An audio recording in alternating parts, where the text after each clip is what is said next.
So Trump leaves Florida after the arraignment and goes up to Bedminster, New Jersey, where he's got his big golf course. Now, and he summers there as well, because the summers in Florida are a little too hot. They get a little too hot. The interesting thing about Bedminster is there is a theory out there. Now, they had to charge Trump, and there's a lot of stuff in the indictment about disseminating the secret information. There's that tape apparently where he's, talking about it. There's also there's other things that are violations that aren't necessarily part of the indictment. They just support the indictment. And where he basically did the obstruction and the hiding of these records was in Florida. But where he did the dissemination was in Bedminster. That's where that recording supposedly came from.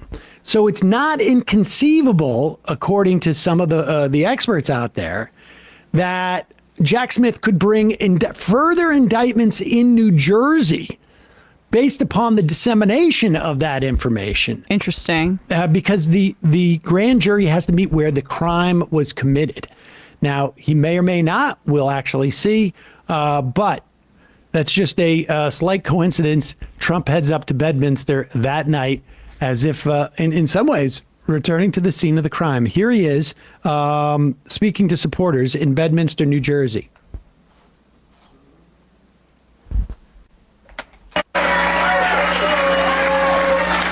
Charging a former president of the United States under the Espionage Act of 1917 wasn't meant for this. An act for a crime so heinous that only the death penalty would do, and threatening me with 400 years in prison for possessing my own presidential papers, which just about every other president has done, is one of the most outrageous and vicious legal theories ever put forward in an American court of law.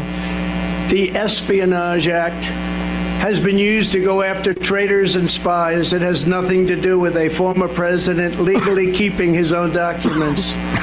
As president, the law that applies to this case is not the Espionage Act, but very simply the Presidential Records Act, which is not even mentioned in this ridiculous 44-page indictment.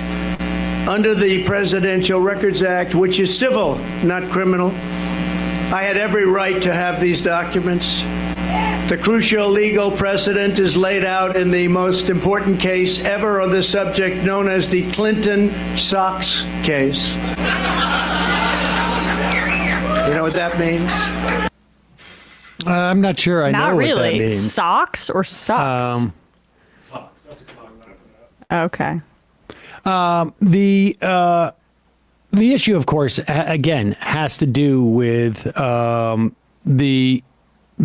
fact that he lied and obstructed justice and lied to the FBI, lied about hiding these things, conspired to do so, and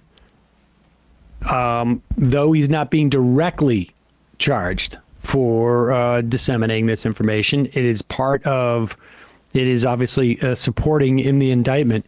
Here he is basically using this in the same way that he had, I think, in the wake of his loss of his election, to talk about how he's being targeted. The weird part about this is that there is, outside of his supporters, there doesn't seem to be anyone making a full-throated defense of him based upon the indictment. It's really just more like sort of innuendo. Like trying to pretend he's Edward Snowden or something. Well, it's funny you say that. I mean, all this hand-wringing about the Espionage Act, and I mean... And he's saying it was used on traitors, like he used a reality winners about it, right, exactly, yeah. And this whole thing, it's like, what, so you don't like when classified documents are shared? Like he said, these are mine, I want to keep these. That's not how this works. That's a that's actually like a pretty important principle that these are public records. And there's audio recording of you saying that they are classified, as contradicting your I waved the wand and declassified it before. I just said that to impress people. Yeah. But here he is, still at Bedminster, talking about how he's going to doing his full-on Bane impersonation. I will appoint a real special prosecutor to go after the most corrupt president in the history of the United States of America, Joe Biden. But not Obama, though? I was going to say, wait a second. Crime family.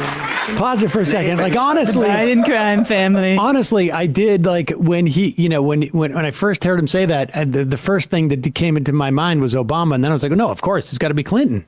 Right. And then, but now Biden is shot Biden to the crime front. family. I'm sorry, it just doesn't pass the smell test. They didn't build up a narrative about Biden being corrupt. So I just feel like most people who aren't insane don't think that Biden is a part of a crime family. Again, the problem they have too is that the idea of Biden being this sort of mastermind behind this sort of web of corruption, and the fact that he's an old guy, I actually think that the is going to sort of cut against each other on some level. But go back and let's let him roll.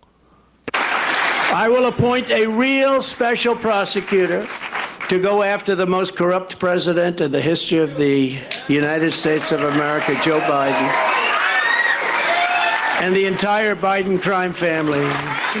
Name a special prosecutor. And all others involved with the destruction of our elections, our borders, and our country itself. They're destroying our country. And when I'm reelected, and we will get reelected, we have no choice. We're not going to have a country anymore. I will totally obliterate the deep state. We will obliterate the deep state. And we know who they are. I know exactly who they are. Mm-hmm. They want to take away my freedom because I will never let them take away your freedom. It's very simple. They want to silence me because I will never let them silence you. They want you silent. And I am the only one that can save this nation because they're not coming after me, they're coming after you, and I just happen to be standing in their way, and I will never be moving. It's kind of effective, even though there seems to be no self-awareness that they start chanting "lock him up," which is exactly what they chanted about Hillary, related to the mishandling of government information with her private email server in 2016. That's what they were saying "lock her up" for, but they have no awareness that there's complete hypocrisy, that they're supporting Trump in his much more egregious case. Those chants felt a bit different. The air was out of him a little. Lock him up, lock it. And then it's oh yeah, wait. We're doing the hits again. We're doing the hits again. Yeah. Hit the same way. No. There's not as much anger. After 71 indictments on our guy. It's lock him up. It's a little bit tough. It's a little bit tough when you're talking about a guy. So much lock easier. Him up, not me. That's the whole chant. But it's helpful to know that it's not the economic anxiety driving these people to chant "lock him up," or when they said "lock her up." They're fashy. They want their political opponents locked up for things that may or may not be actually legitimate, or maybe trumped up by Trump. So that's the strong man telling them what to do.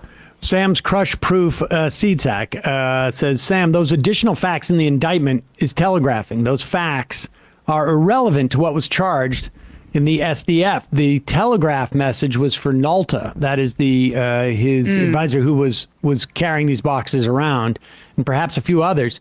Also, those were agency documents and thus not presidential records. So Trump is basically wrong on the law at the definitional level, and the beginning of any statute, love the show, left is best.